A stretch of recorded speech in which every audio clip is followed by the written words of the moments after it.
Hello, welcome, Wehrbund. Today we have the lecture part 1, and we're starting with the introducing with the law and also what happened if Germany did World War One and not World War Two. What happened then with the world?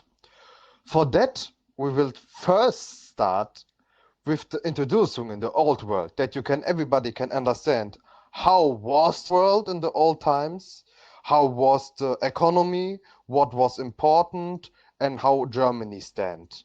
Is based more on economy and little bit on the world, how it's political and how it's structured. In the second part, you see what happened when Germany did have not World War One, and in the third part, we speak about the Wehrbund law. In the first part, we speak just about the real life. No Wehrbund, no nothing. And some important thing is, for everybody who don't know, when we speak about the 19th century or 18th century, or now with the 19th century, it means a time between 1800 to 1899 to 1900. That you don't get confused when I speak about the 1900s, 19th century or the 20th century. We will first start with the world. How was the world divided politically? What was the major powers and how it was everything?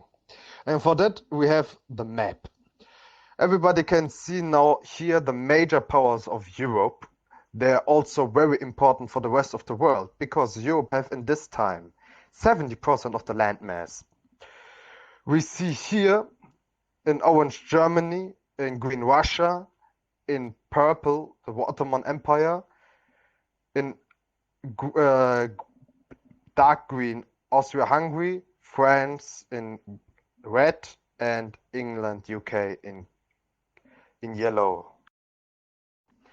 For that, we speak now a little bit about the countries. We speak about the world in the old times because it was a very different timeline. It was very rough the time and it changed a lot the world.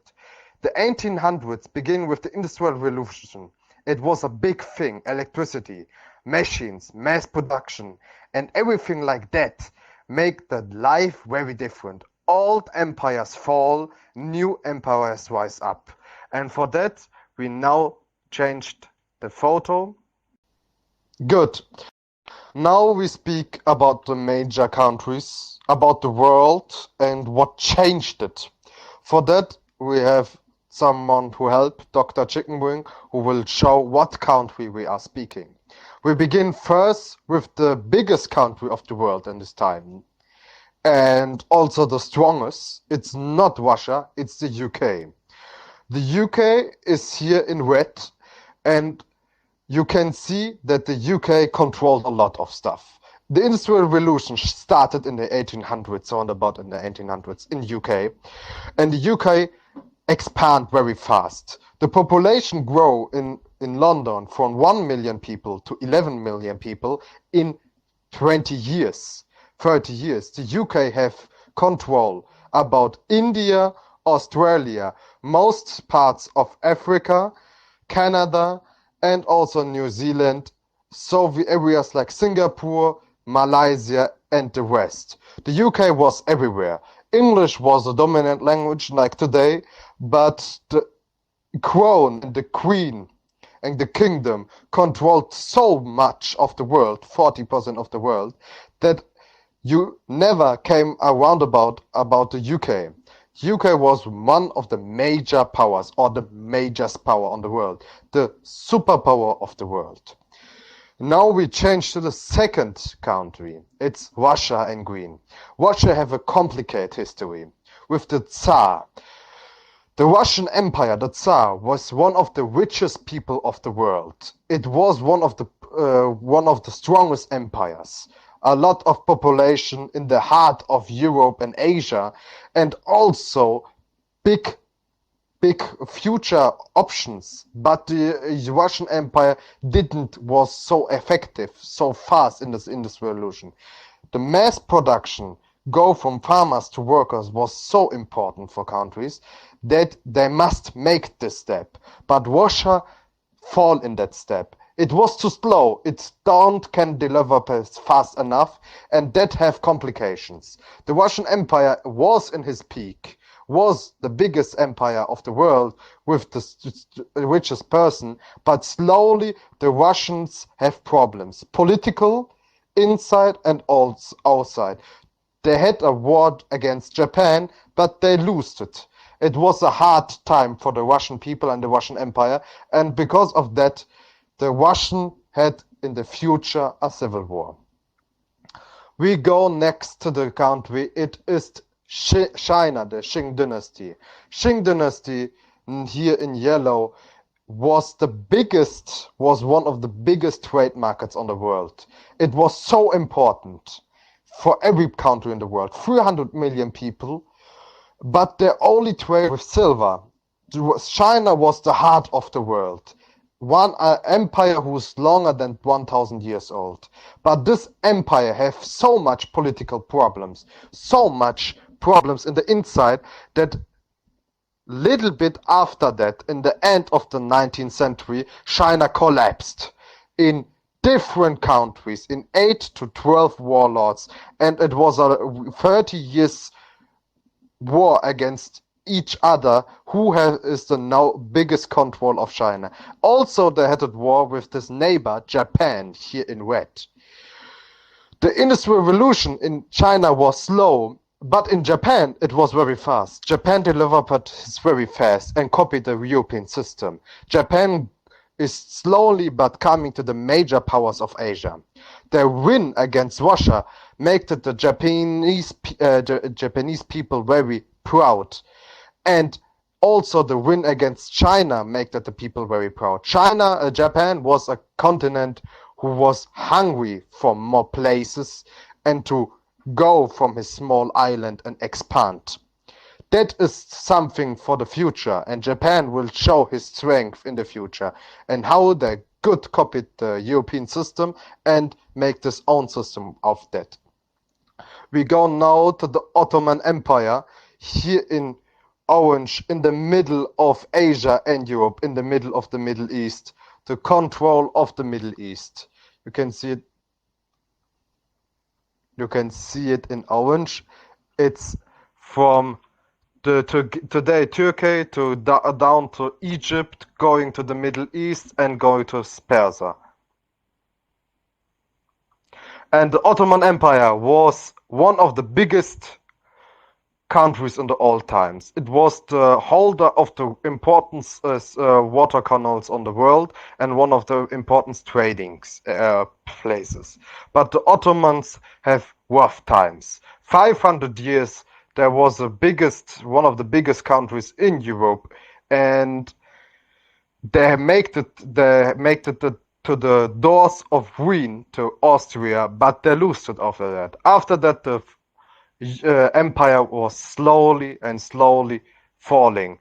Now his name was the sick man of Europe.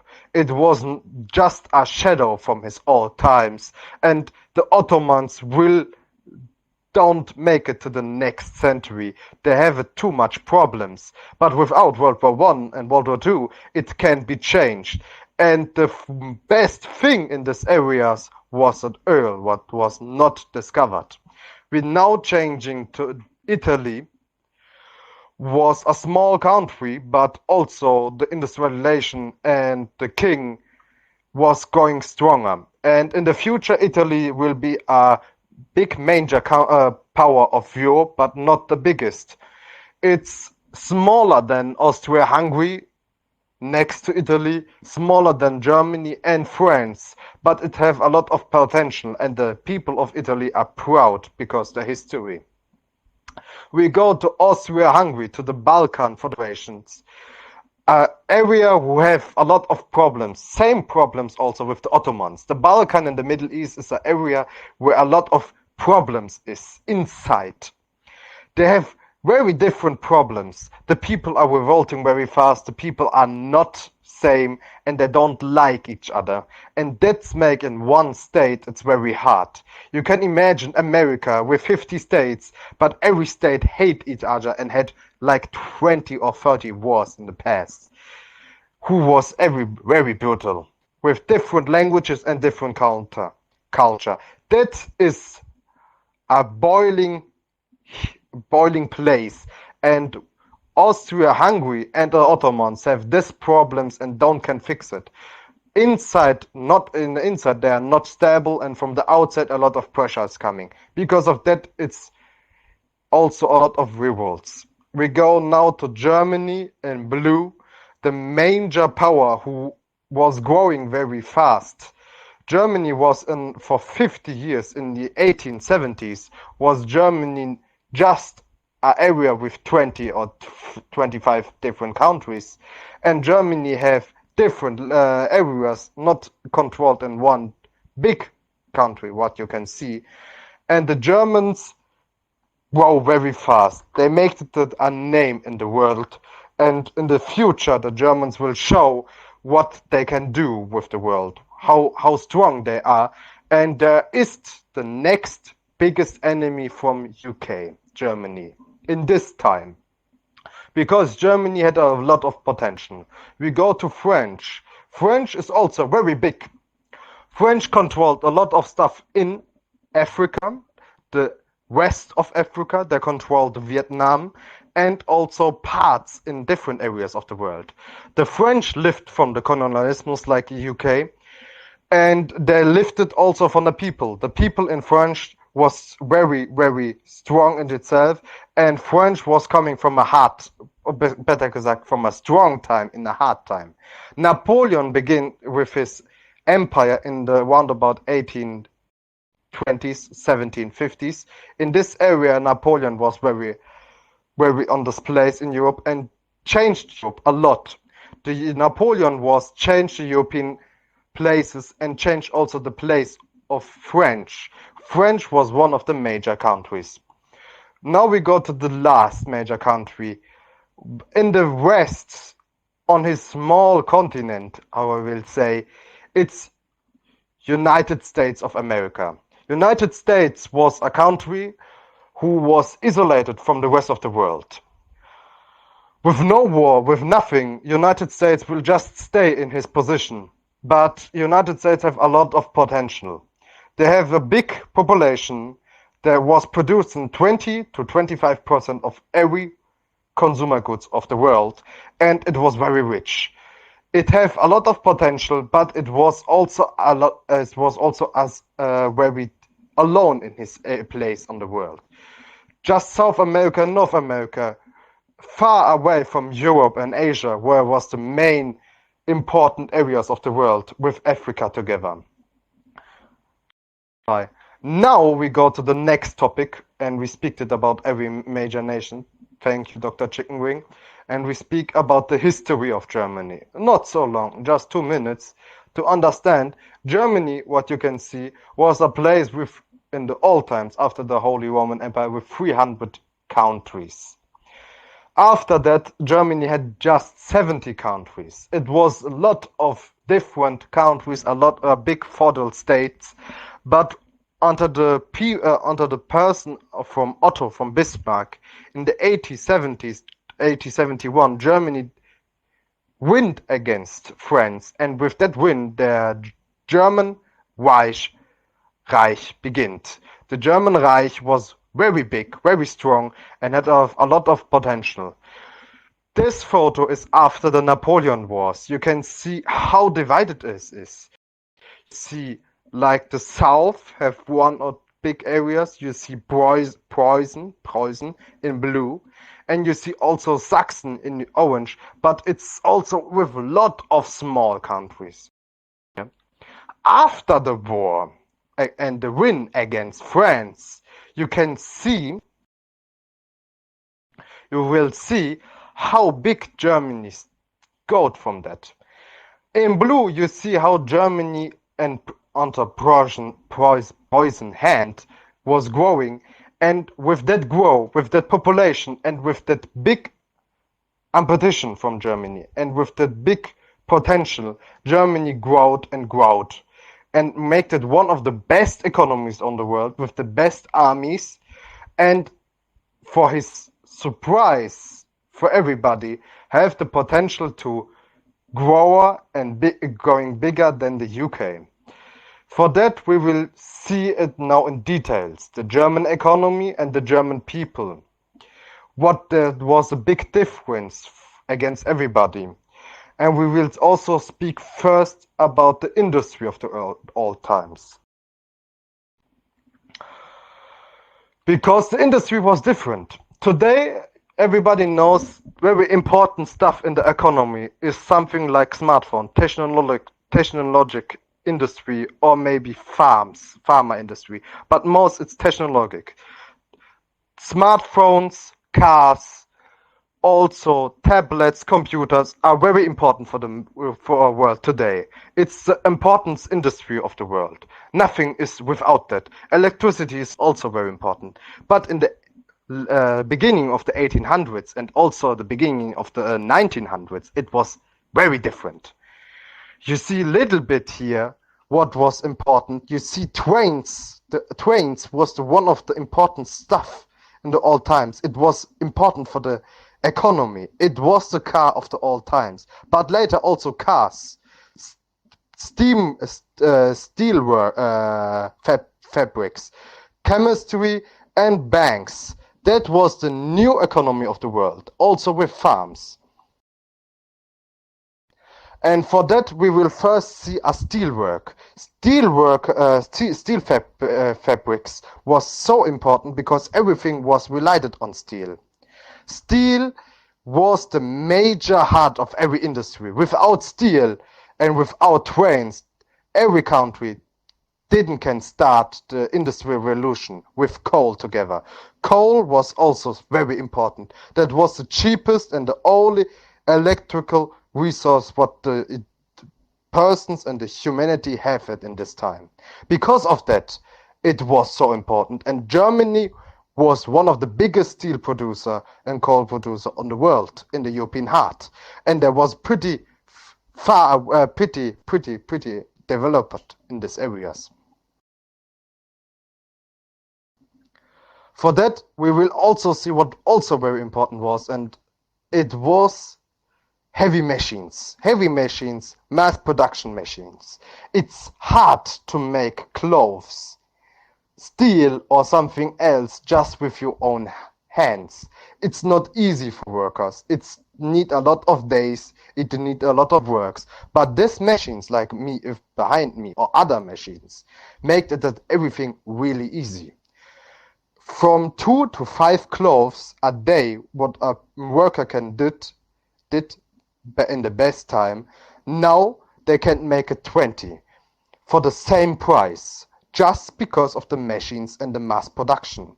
20 t-shirts are not too much for today, but in the old times it was so important that everything goes cheaper and in the mass produced that changed the world. It's important to understand that the world changed in this area a lot. The old empires who fell and new empires who rised make it a lot of difference. Imagine a world or imagine a future where America and China lose its major power place on the world and areas like India and Brazil or Saudi Arabia are the new major powers, and we don't speak anymore English or Chinese or something else. We speak Arabic or Portuguese because that are the major areas on the world. Also, the change from without electric, from farmers to workers is a lot. It's like in the next 2 years, everybody, 50% of the humanity lost their jobs, and robots do that job. What you do then? No money, no job, and no one wants you. Robots make the job easier, faster, and you will stand. It was a big change for the people. It was a big change for the companies. It was a big change for the governments. The world changed it in 50 years. The world changed it in 180 degrees. It was something really, really new, and everybody must go with that or they lose. You see here the farmers. Farming and textile was also very important in the old times. Farming today is very easy with the mass production, but in the old times it was important. That people didn't have enough to food, it was normal. It didn't change with the Industrial Revolution, but it was a normal thing, and for that, farming and food production was important. Now we will speak about the German economy and left that and go to the next topic. And for that, we begin with the heart of the German economy, with steel and coal. Howard said, here you see a steel factory from the inside. How I said, it was a major heart. It was one of the biggest stuff what was Germany producing. In the Ruhrgebiet, an area in northern Germany, Germany produced 80% of his steel and coal. That was a major area where Germany developed in every area in this time. And that was the backbone of Germany, the steel factories. In the next photo, you see also what later came, the heavy machines and the machines from Germany, like cars.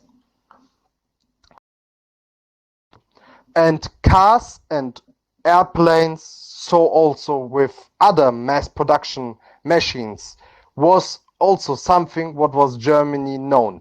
Germany was known for the best machines of the world. Here you see a car factory from the inside, a lot of handwork and also a lot of work for just one car.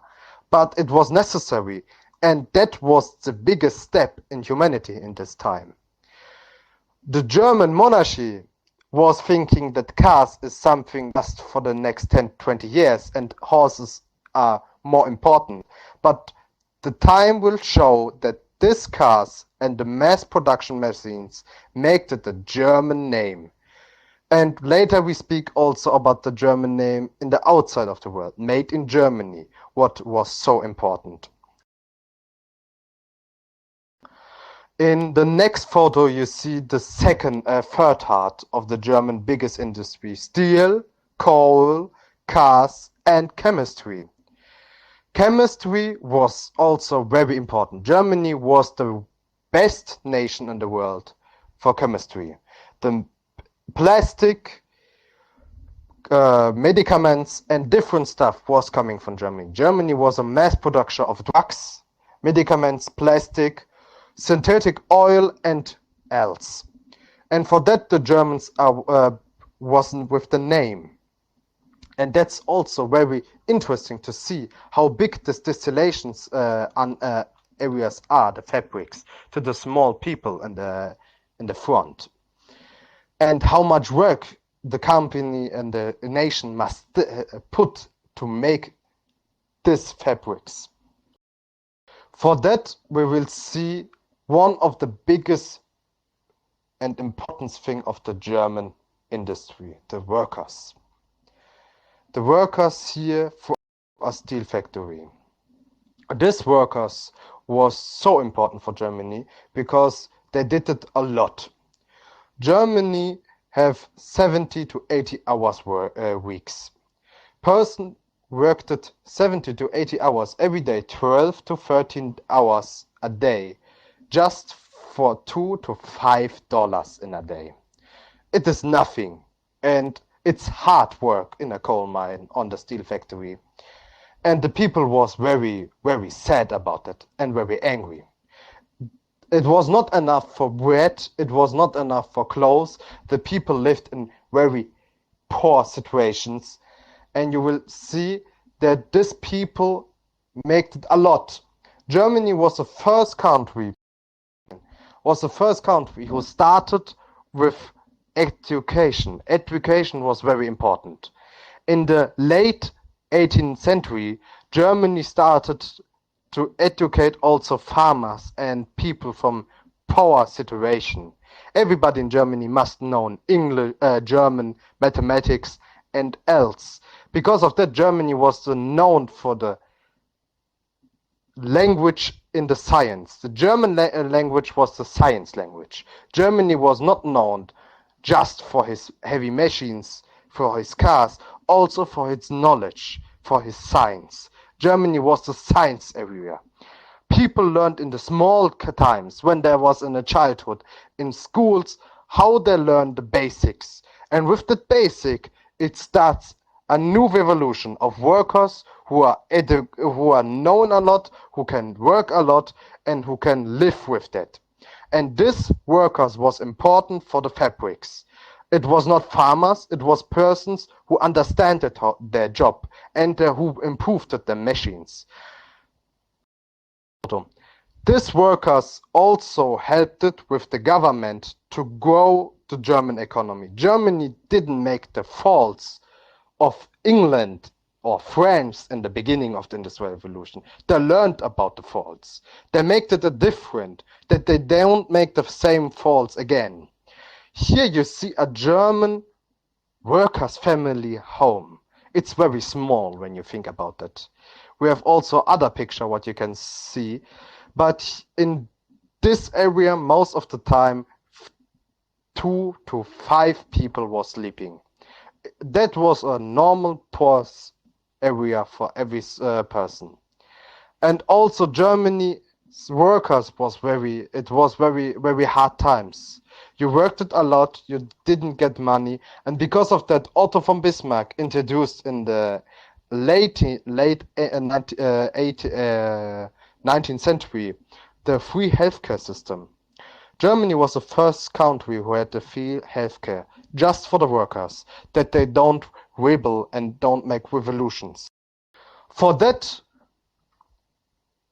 you can understand maybe you can understand then the life of a German worker, how hard it is. You have only one day in the week left. You're working 7 to 80 hours. You don't can feed your family. You don't can feed yourself. And for that, you get nothing. Because of that, it was a hard time. But the German population was going with that. Because they want to make the biggest and strongest country on the world. What also was so important for Germany was his name. Made in Germany. The name for quality. The name for good stuff. And England made this name. Because United Kingdom, England, was not happy about the German cells in the outside of Germany. Germany first closed his industry that companies in Germany can grow and can make a stable system.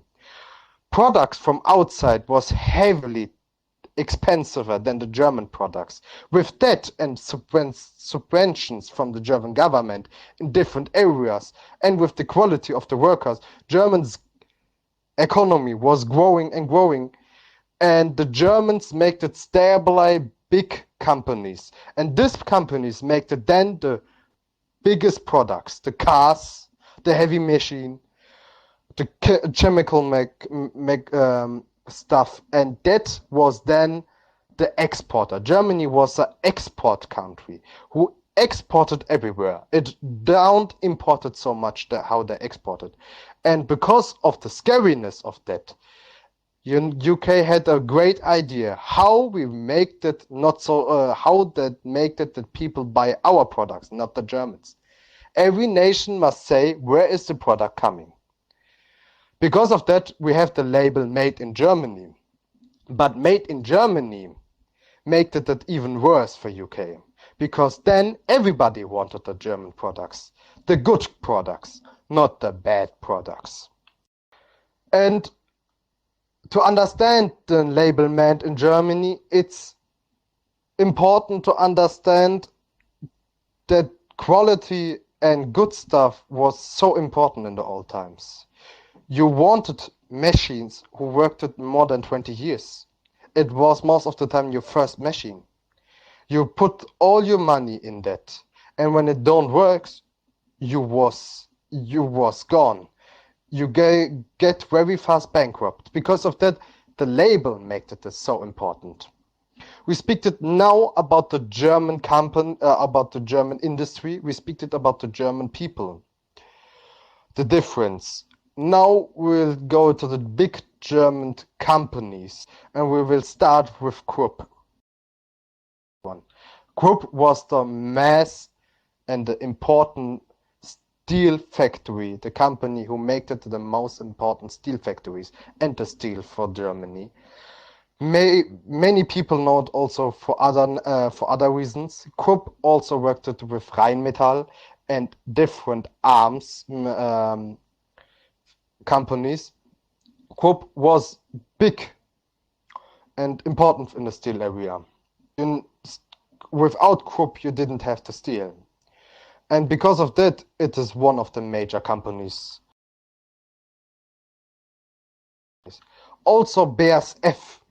BASF was the major chemical industry in Germany. They make it the most important stuff in the chemical area. Later, BASF had a lot of criticism for his work in suspicious area, for the gas in World War I used, for gas later in different area used, but BASF was producing a lot, and BASF was important. Now we see Bayer. Bayer was also a chemical industry who produced drugs and medical stuff. Bayer was also the first company who produces penicillin, later in the name antibiotica. It was one of the important companies of the world because everybody needed in this time penicillin or drugs. Because of that, it is also one of the big German companies. Now we go to Mercedes-Benz. Mercedes-Benz made it something very big in the world. They changed the world with his invention a lot, like Bayer, like BASF or Krupp. It was the car. The first car was coming from Mercedes-Benz. First, we need a second. Here you see a picture from a BMW work in this time.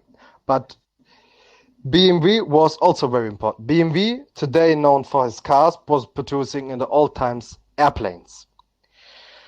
Airplanes and for balloons or Luftschiffe in German was the main production of the airplane motors. Later they changed it to the cars.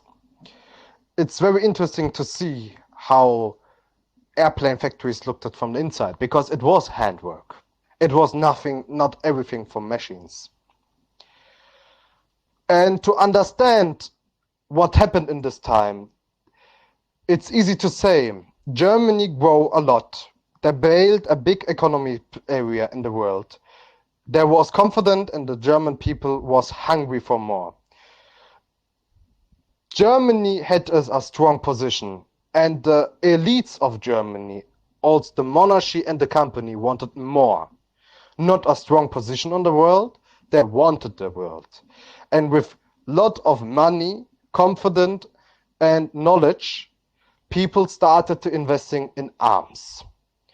Germany built a biggest land here and the biggest army in the world in the small times. They built a lot of important fabrics and stuff. Russia had the biggest army, but the German army was with war standards. They had the biggest artilleries, they had the Haubitzen, they had the airplanes and the else. Germany was starting to producing for war. The German people must work more and more, from 70 to 80 hours, sometimes to 85, sometimes to 90, for the same money. The peoples worked it so much to get the country ready for war. Here you can see how the trains are coming with the new workers, but most of the time with the steel and everything else, ready to make more machines, ready to make more weapons for the war. And Germany will be known for his war. But this war changed the place of the world. This war was maybe not the best thing what you can do, because if Germany had the knowledge of today, maybe they didn't make this war. because Germany had the potential to grow bigger than the UK companies and the UK industry and economy. And with that, it is then the major economy of the world, a major place of the world. Every bank, every industry, everything is then coming from Germany. But they lost this place with that war. The war readiness and things of war destroyed this dream. Otherwise, maybe today we had just German products and the German language. That was introducing to part one, how the world was built, how everything was built in this timeline, that you can understand how the industry was, the people and the world. I hope you learned a little bit. It was not too much in details because it's, I think, important to just understand the situation. In part two, we will speak about the world, what happened without World War One and what will be changed. I hope you liked it and thank you for your listening. Ave Imperius.